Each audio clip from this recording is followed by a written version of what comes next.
Shannon West. And we're here on Christmas Eve. We're excited to wish everybody a Merry Christmas. Yes, definitely. It's a stressful time of year, but we hope that you can take some time for yourself and reflect on the season and start a new year in a non-stressful manner. Well, and really for us, we love this time of year because we like to focus when it comes to Christmas, just really on Christ's birth, and just rejoicing with that. Yes, definitely. And I know that today is a day that many, many, many families go to church. They plan that in their day for Christmas Eve. That is a planned activity, and we hope that you embrace that and then possibly continue that into your New Year. Yes. And to really, find that time to really enjoy family and friends. We at least get the excitement of Christmas with our younger nephews and nieces. Our boys are older now, and so it's not as much excitement with the Santa Claus. Yes, but we get to see that with our younger cousins. Or nieces and nephews. Our children's cousins. Yes. So, and today, we wanted to, stress that a little bit. But really what we came about, we wanted to talk what is normal. Right. So I think that's a question that people ask themselves a lot, but they never really get an answer to. I didn't realize that for years and years and years, I was constantly in my head trying to figure out what normal was. Yes, from everywhere. What's normal with Christmas? What you get married and all of a sudden what's normal, Shannon, with you and your family versus me and my family. Right. And then we're blending them together. Exactly. And then also, even down to after we got married, where we were going to live. We lived in a garage apartment. And all our friends were... Wait a minute. Garage apartment? It was a nice garage. Well, okay. It was a 6-car garage, but... Yes. It was a great garage. But our ceiling was still vaulted, and we had to, scoot in so we didn't hit our head on the ceiling. Well, luckily, I'm vertically challenged. Yes. Yeah, so it didn't affect me too much. It was good for short people. Yes. But I didn't realize that I struggled with what is normal then, but I remember thinking... Is this normal to live above a garage? And I'm wondering how many people ask that question. Is this normal? We tend to ask that question to ourselves all the time. I like what you're saying, Shannon, is we do ask ourselves that question. Right. And and then we went on through marriage, and I constantly would question what was normal, but I didn't even realize that I was questioning that. I wanted to take stressors out of my life, and so I would turn to what is normal. I would think, okay, if I just do what's normal, then I'm not going to be stressed out or feel strange. And so but right there, it's like what is normal. I like what you're saying is you're asking yourself the question. And so what do we tend to do? We tend to compare ourselves. Yes, exactly. Okay, well, so it's normal to buy a house, and when you first get married, I thought that was normal, yes. But it was not normal for us. No, we lived in the 6-car garage. Yes. And not in the 6-car garage, above the 6-car garage. Yes. In front of this multi-million-dollar Well, mansion. our address was very swanky. It was. And when the family was out of town, we'd go pretend and order pizza or to-go food, and we'd get to be in the main house. And answer the door. As this young 20-something-year-olds. But I eventually asked you, even after kids, I said, put your counseling hat on and tell me, what is the definition of normal? Well, one of my favorite definitions of normal, I love that question, is a buddy of mine out of California, a psychologist. What he said, his name's Jerry Brown, normal is just what the majority does. I like that. Around you. Yes, around you. It's just what the majority does. And so when you have that normal, it's your phone. Mine's off. And so, sorry. She's getting mad at me right now. I'm the no filter, but all of a sudden I did have a filter here. Yes, okay. You did not have I'm sorry. a filter. Okay, so normal is defined by some as what the majority of people around you are doing, what they're doing. Yeah, what the people around you are doing, or what the majority is doing, when it comes to any kind of situation. Yeah. And so lots of times you start to raise kids and they're in high school and stuff like that. The majority of your kids' friends might be drinking. That's normal. Right. It's normal. And so... But that does not mean what? That it's healthy. Exactly. So you were listening. Wow. So, lots of times being married a long time to Shannon, I get this sense that she's not listening to me. When you're talking ad nauseum about labels and, counseling and things like that, I lose it sometimes. Yeah, or maybe you are listening, but it just doesn't appear that way. Right. So when I was questioning what was normal, it was after having kids and going through the entire conversation of is it normal to send your kids to the public school down the street? Or is it normal to go to private school? Or, is it normal to have your kid pull a little girl's hair in preschool because that's what Travis did? Because I think he loved girls' hair. He thought it was beautiful, and he would pull it, and then he would get in trouble, and I was like, oh my gosh, is he normal? Is he going to ever be normal?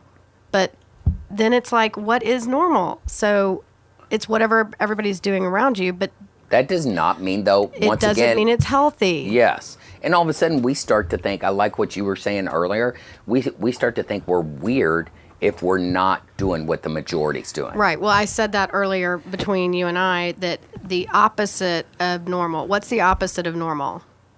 You said weird. I like said that. Weird, yes. Because and I love that definition. Well, everybody wants to be normal. They don't want to be weird. Because if we go back to our last episode, we're going to have feelings if we're weird.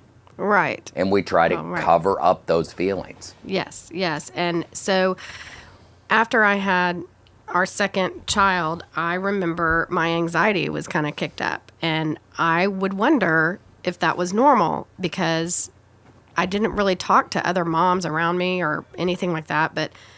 And how come you didn't talk to other moms? See, that's the question. Because I didn't want to be weird. Exactly. And so you kept it all inside. Yes. I wanted to be normal. And I just wanted my house to be normal, too. I wanted my mothering to be normal. I wanted my wifing to be normal. I just wanted my life to be normal. And that pause for a second. This reminds me of just with our kids. Our oldest, 19, when he was 2 in our first house. Yes. What did he do with the hose? So he was outside playing, and and it was what time of year? It was right about now. Well, that was our second. But it was still right around the same time. The Christmas tree was not up. No. The first time. Okay, so our 2-year-old took the hose and put it through our mail slot, because we had a mail slot that came inside the house, put it through the mail slot, and then walked over and turned the hose on. So it was flooding the living room. And what were you feeling? What was going on with you? Well, I was mad, and I was also thinking that he, was a behavioral issue. Yes. And what did you do? You called me and you wanted me to get home quickly. Yes. I pulled the hose out. I looked at him. It was clear that he couldn't put together the consequences of his actions. He was like... He was 2. I know. But, everything he did, he was kind of a naughty toddler. But at the same time, it was, when you look at normal, he was active. He was always exploring. He was doing stuff. Curious. It made sense to him. Yes, curious about his surroundings. But everyone else was able to take their toddler to a restaurant and sit. And, Travis didn't want a high chair. Who was everybody else? Well, everybody else that was around me. Yes, so you thought they could do that. Yes. So I felt lonely. Yes. I felt lonely in mothering, which I now think that a lot of people feel very lonely in mothering. Because if they share that their toddler just stuck the hose, in there's this almost sense of, hey, people are going to judge me. Well, yeah, and I'm going to be weird, and I'm going to be Yes. outcast, and no one's going to invite us over to play, and you know, So you kept it all inside.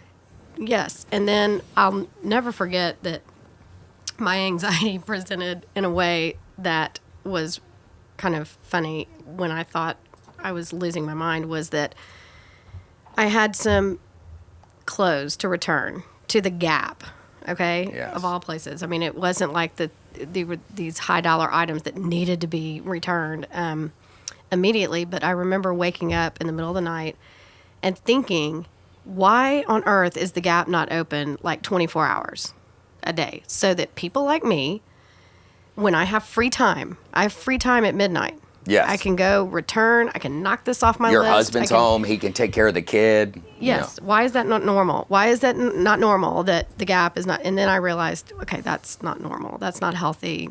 But I love how you're asking throughout this whole process, you're asking yourself, okay, why is this not normal? You're asking yourself, I want to be normal.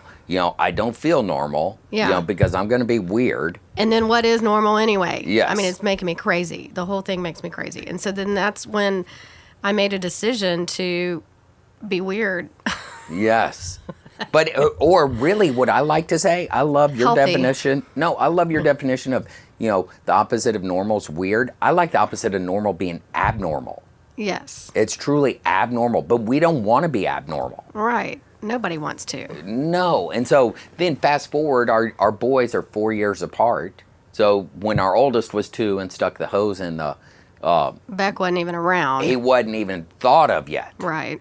So fast forward 4 years, we have another 2-year-old. And we have the Christmas tree up and presents under the tree. And Travis comes running into my bedroom or the kitchen or whatever and says, "Oh my gosh, Mom, Beck has the hose in the house." And I walked into the living room and he had it like a lasso. It was on. And he is swinging it around like a lasso. And I was like, my kids are so weird. They are born this way. It must be you. Yes, you blamed me. I did, yes, the genetic mashup that happened.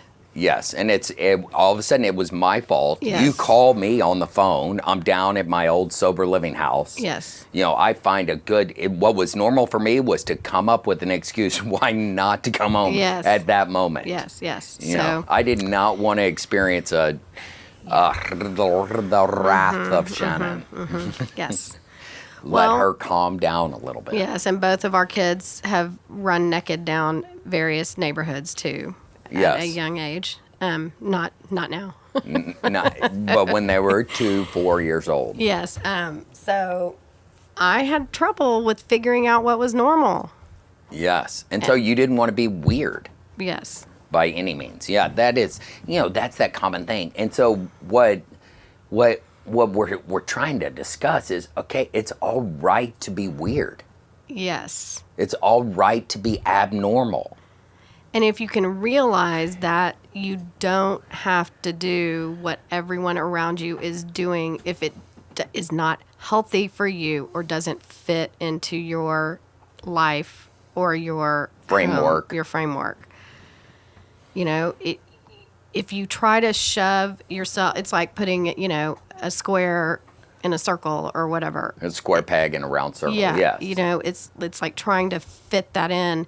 If you're looking at the majority and that doesn't fit for you, but you're still trying to do it, that's going to make you depressed. It's going to stress you out. It did Well, me. and so But- pause for a second. Let me ask you this question just about our relationship and stuff like that. I mean, I was not your normal boyfriend. No. I was not anything What? normal in the sense you're 22 years old when we met. Yes. I was sober. Yes. So most of the guys that you hung out with, girls, who did everybody you ran with drink? Well, yes. Yeah. We were all of age and living in Dallas as Just out of young college. professionals. We all wanted to be normal. We Yeah. all wanted good jobs. We all wanted to talk about our jobs, and none of us really had great jobs. But No, not at all. Especially when we graduated from college. It wasn't. I remember one of your good friends that I'm friends yes, with was selling Snapple. Yes. Yes. Crapple. They called it Crapple. Yes. I mean, I don't mean that. Snapple is wonderful. Not that we have a big enough audience to make a difference on ragging on Snapple, but You can forget about having them as a sponsor. yeah, exactly. But what I was saying is I was not your normal 23-year-old man. I was sober. I was passionate about sobriety. I was living that out. You were named Chico. I was named Chico. And so that when I say it's like, yet you were wrestling. I love how you're sharing this. You're wrestling with, okay, I don't want to be weird, but I did kind of marry someone that's a little weird, that's a little out there. Yes. But, you have desires to be normal, too. Oh, I know I do. But at the same time, I rebel. I want to be the no filter, but then I want to be filter. Well, you want to be weird. I want to be weird. Yes. Which is a struggle for me, too, because I want to be normal. And so when you want to be weird and I want to be normal, after 23 years, I finally learned how to reel you back in from too weird. Have you done a good job with that? Sometimes. Yes. Sometimes. Yeah. How do you tend to reel me back in? I'm interested in this, maybe because I want to maybe change up how I am so you can't reel me in. No, I mean, I'm trying to think of a specific example, but like when you want to, I mean, we can go back to even the trophies, when you wanted to give out, you didn't want to give trophies to the little 4-year-olds because they weren't any good. And, yeah, if you go back and watch our last episode, we talked about that. I would talk you through maybe you don't want to be weird in that way. Like, it's normal right now in today's society. It's normal for everybody to get a trophy when they're 4, and they look forward to that and all that kind of stuff. But at the same time, we're starting to see more and more evidence that it's really not that healthy for this generation. I agree. Okay, I'll use an example that backfired for me is the cell phones for our kids. When Travis was in elementary school and kids started getting cell phones, you said, my child will not have a cell phone until high school, period. And you put your foot down, and then you couldn't pick it back up because... I have this belief, going back to the fact that it's Christmas, is I really have this conviction that I want my yes to be yes and my no, no. Right. And so you made that statement to Travis, and then you had to stick by it. We had to stick by it, even though it was weird. I think 5th grade is when everybody started getting phones, and not everybody. A lot of people started. But it in was 5th normal. Grade. Yes, it was so normal. But then when he went to junior high, 6th grade, most of his friends, and then even the kids that are just in his school, had normal. Cell phones. It was completely normal. It was weird that Travis did not have a phone. Oh. And parents, and then it goes back to the feelings. Parents had all this fear. They're like, how do you not have a cell phone? What if you can't get in touch with him? What if he can't get in touch with you? What if he doesn't have a ride home from school? And I take that back. Once was I not able to get in touch with him, and it was in, I think, 8th grade, and I dropped him off at a basketball practice at St. John's Episcopal School, went on a Saturday or Sunday, and practice actually wasn't at St. John's. It was across the street at Dallas Academy or whatever. And so that's across Buckner, like a really busy street. He wasn't going to walk over there. But all of a sudden I got a strange call. I didn't recognize the phone number. I answered it on my cell phone, and it was Travis. He had found a janitor in the building to let him use a phone there. So that was my first idea of like, oh my gosh, I dropped him off in the wrong place, and I had this fear about what could have happened to him, and he would have been alone. But then I also was so encouraged because it taught him resourcefulness. He was very resourceful. Big time. But see, so back up. So yes, I stuck my foot down, Yes. and I said, hey, my boys are not getting a phone until they're in high school. Yeah. And so after, the summer after his 7th grade year, yes, his birthday, yes, and we're with friends and all that. And share that story. Well, we were in California with our friends that we're always with, and they were all like, I can't believe you're not going, to get him a phone right now. I mean, this is crazy. It's his birthday. It's the perfect birthday gift because what do you really get a middle school student, And there's not several much. families. It's not just, our family, our best friends here in Dallas with their Right. 3 kids that are all Travis's age. There's a couple other families that have kids all Travis's age. Yes, and they were all like, oh my gosh, this is ridiculous. You've got to get him a phone. You got to get him a phone. And We sometimes I call almost that, caved. I almost caved. but we sometimes call that the beatdown. Yeah, the beat down. So our friends' kids were beating us down, and then And I almost caved. And you said no. And so we didn't. And as middle school went on, Travis actually went from, I'm so weird without a phone, to, I really want a phone because everybody has a phone, but I don't like all the drama because they did get eye touches, which is what a lot of parents and friends say to me, well, they had an iTouch, they could text and they could get apps and all that stuff. And I said, only with Wi-Fi. Travis in 7th grade would get home from school and his iTouch would blow up because he would get the Wi-Fi. And people were mad at him. Like, why haven't you gotten back to me? And it was so stressful for him. He said, forget it. I don't even. yeah, like the ding. It would ding. Yes. Everybody. And it would be like he came. I remember he came to me and he said, "Mom, what do I do with this?" It said, "Hi, how are you? What are you doing? What are you doing? Why aren't you responding? Well, you must not like me. Well, you're a jerk." And he wouldn't even know that these had come in until they all came in at once. And he would read through them and he would start with, "Hi, how are you?" to "You're a complete jerk. You're not getting back to me." But back up to the, after 7th grade, right before 8th grade, we're in California with our friends, and, the normal thing would have been to get him the phone. Yes. And you and I had a conversation, and we're sitting there, and I'm going, Shannon, no, and some of the what we've done in parenting is it worked out, just by having. We call it accidental parenting. Yes.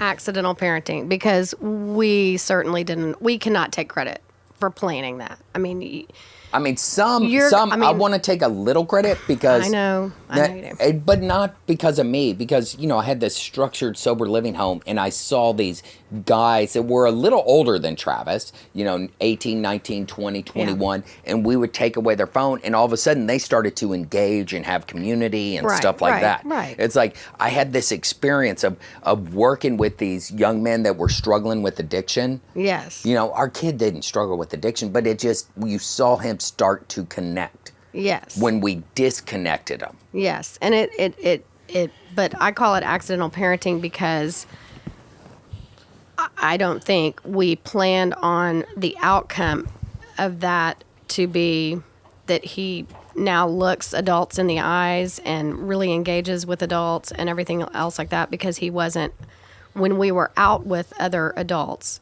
at a young age, at 13, 14, 15, he wasn't on his phone because he didn't have one. I mean, he had the iTouch, but he didn't have Wi-Fi. So a normal dinner for us didn't include phones, which is accidental. Yes. Because now they do. Now the 4 of us go to dinner, and now that they're in college and high school and everybody has a phone, Yes. we're all on our phones. I mean, so we have to take ownership of that. But I do think that the decision to be weird in that circumstance has paid off.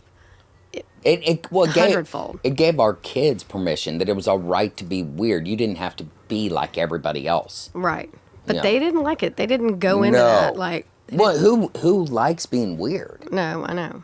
Right. I mean, every now and then I do. I'll admit it, but it's Right. really maybe more to get a rise out of someone. Exactly. Yes. Yes. I mean, and some of that is just my old personality right there. Yes. And that's when I sometimes have to say, okay, are you sure you want to approach this situation this weirdly? Can you just be normal? Well, and that's why you're for my a half a second. That's why you're my filter. I know. I mean, Yeah, it you need- definitely helps having Shannon as my filter. And I think that when normal is healthy,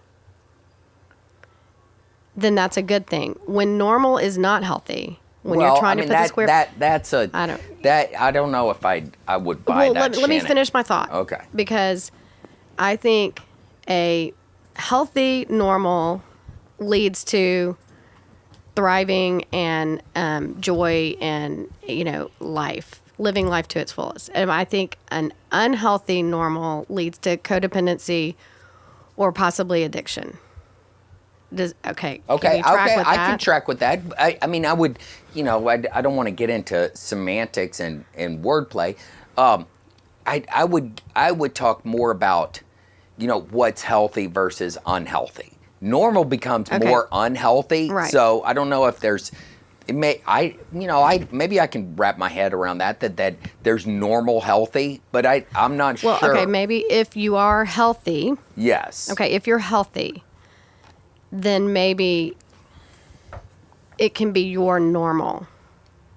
It could be your normal, but I don't know if we can get maybe stuck on the word normal because that's what we're talking about. Yeah, that we're all striving to be normal when what's normal here in Dallas, Texas versus what's normal in Brazil is polar completely opposites. different. Even in Seattle, Washington. Yes, I mean in here within our country, or That's what I'm saying. even here in our city, Yes. So normal for us is real abnormal, and so that's. Yeah, so what we're hope is just really healthy and unhealthy. Healthy Yes. doesn't mean that you're not going to have struggles, that things aren't going to feel weird, you're not going to be lonely. Yes, you might be lonely, but we can work through that loneliness. Right. So this accidental parenting, with our boys not having phones, that's one thing. Another thing that becomes real normal, especially for, us as parents, is on this thing is to track your kids. Right. That becomes very normal. Yes. We choose. I don't do that because I don't know how to. Well, and also we choose not to. We could figure it out. We could, except that also Travis, since we waited until high school to get cell phones, we allowed our children to pick their phone. Okay, so whereas everybody in 5th grade is getting a flip phone, or whatever, but No, an iPhone. well, anyway, but we allowed them to pick their phone, and Travis is so tech savvy that he picked a Samsung when we all had Apple phones because we couldn't track him. But I think he saw his his friends' parents track him. Yes. And I think he did that believing that we were going to be like his friends' parents. Right. And so we have friends that track their kids that are in college, that are getting ready to get out of college. That's their normal. We're not saying right, wrong, good, bad. Right. I mean, I definitely don't want to. I would never throw out a judgment card with parents because they do what they have to do. It would personally cause me anxiety, and that's what I tell people. That would be unhealthy. Me. I get obsessive. If I had the ability to, if I chose to track my kids, I'd be looking all the time. So part of the accidental parenting is I know that I don't want to be tracking them. Right. And I think it makes them more resourceful too. I mean, if it, Well, and I believe. What can I do? What can I do if Travis is in Austin, Texas, and I see that he's, I don't know where, but I. Well, and that's our deal. Is if we go back to our first episode, really, I mean, Shannon, I think a lot of it is. I don't want to add more fear because I do struggle with fear, and if I'm tracking my son and he's not where I think he is, it's just going to create more fear in me. And I'm really, in a lot of ways, powerless over that. Yes, right. I can call him, so I'm trying to, we're trying to eliminate some of those fears that are out of our control. Yeah. Which is where the birth of Jesus comes in. Thank God, literally, that Jesus came. Tomorrow. Oh my happy goodness. birthday. Yes. Happy birthday, Jesus. That's what God did for us. He really gave us that gift that gives us that ability to really connect and really address those fears, address those insecurities. Right. Give us that ability to trust in him. That's where we get excited. Yeah. We get excited that about those things. So and that's one of those other things we love to see when people are, and then you could define what's healthy and unhealthy. Right.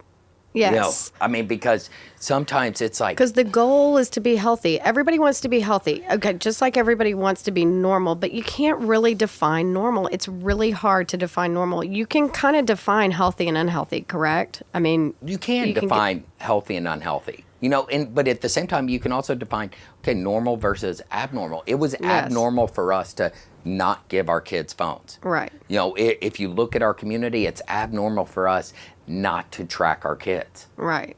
But at the same time, that's where we trust, we have a relationship with the Lord and we're trusting Him. That doesn't mean we don't have fear. And it doesn't mean that our kids are perfectly well-adjusted and wonderful. No. You know what I mean? Not at all. I don't want anyone to hear what we're saying about the choices that we make and that, it is about us trying to be healthy in order for our kids to be the healthiest that they can be. But there is no perfection. There is no perfection. There's only one perfect Father, and that was the Lord that gave His Son. Right.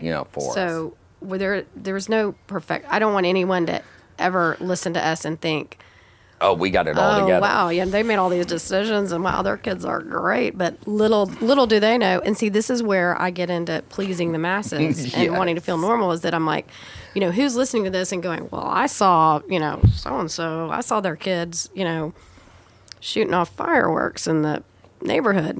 That hadn't happened. But, Well, I love the fact. Or whatever, just getting in trouble, being naughty, being kids. And I love the fact, kind of to wrap it up today, is I like that you went to a party, the other night, and, this woman came in thinking you were the person having the house. No, she thought it was my house hosting, She thought it was your house hosting, and she starts sharing with you, and she says that her daughter goes to Ursuline and is a freshman. Yeah. And so then what happened? You don't need to share so many details, but anyway, I said, oh yeah, my son has a lot of friends that are, freshmen. And he's a freshman. Yeah, he's a freshman, and he has lots of friends, and I hate to out him on this story, but I think he'll think it's funny. But so I said Beck West, and I guess she didn't hear me saying, leading up to that, and I said something like Beck West, and she goes, oh yeah, Beck West, is he a good kid or a bad kid? And I go, well, he's my kid. And she goes, what? Oh, wait, what? She starts backpedaling. Well, she goes, I thought this was your house. This is not your house, and I go, no, this is not my house. And I go, but, But right there, the normal thing would be to take it on. I used to be like, oh my God, what did he do? All right, yes. And then she would throw him under the bus. Just kind of, that was your defense mechanism. It was, because I wanted to create a T-shirt. Okay, we can wrap it up this way. Okay, with my anxiety and my normal, I wanted to create a T-shirt that said, I'm aware of it, I don't approve of it, and I'm working on it. Yeah. It's a great T-shirt. Okay, because both of my boys have given me a run for my money in different areas of life, different aspects. But whatever. The good thing the other night when that woman said that, he's my son, is you didn't take it on. You didn't bring it home with you in the past. You didn't start. In fact, I shared it with Beck, and I was like, Yeah, and but he laughed, it's funny because you could step back and you recognize that was just that woman's just kind of shtick, feeling it out. Yeah, she's trying to protect her children. Yes. And whatever, but I just always wanted people to know I was aware of it, and I would really try to show people that I knew about it. Like, I know what they're doing, and so you don't need to tell me, or you don't need to talk about me behind my back. That was what I feared. And it was your defense. Yeah, it was that. I didn't want people talking about me behind my back. Yeah, or talking about my kids. And and the deal is, you did something different. Yes. That was abnormal to your normal. Well, I've changed my behavior, my response. Yes, and you didn't take it on. You didn't wear it. So it's changing your response. getting healthy. Anyway, and so, you know, as we kind of wrap up so today. here we go, being weird. We're going Yes. to continue to be weird. Yes. And so here Right. we go, wrapping up today is like, I love the other night we were at a Christmas party. Yeah. And someone asked us, hey, what is your favorite? We want to end with this. What is your favorite kind of holiday, you know, what was it? Randy asked Memory or us that. No, thing you do. thing you do. Thing you do as Yes. a family. Yes. You know, ours is tomorrow night we're going to go eat at Mi Tierra's here in San Antonio Yep. with my family on Yeah. Christmas night. So great. So fun. Yeah, So great. That's ours. So think about that, and until next time, we're out of here. Yeah.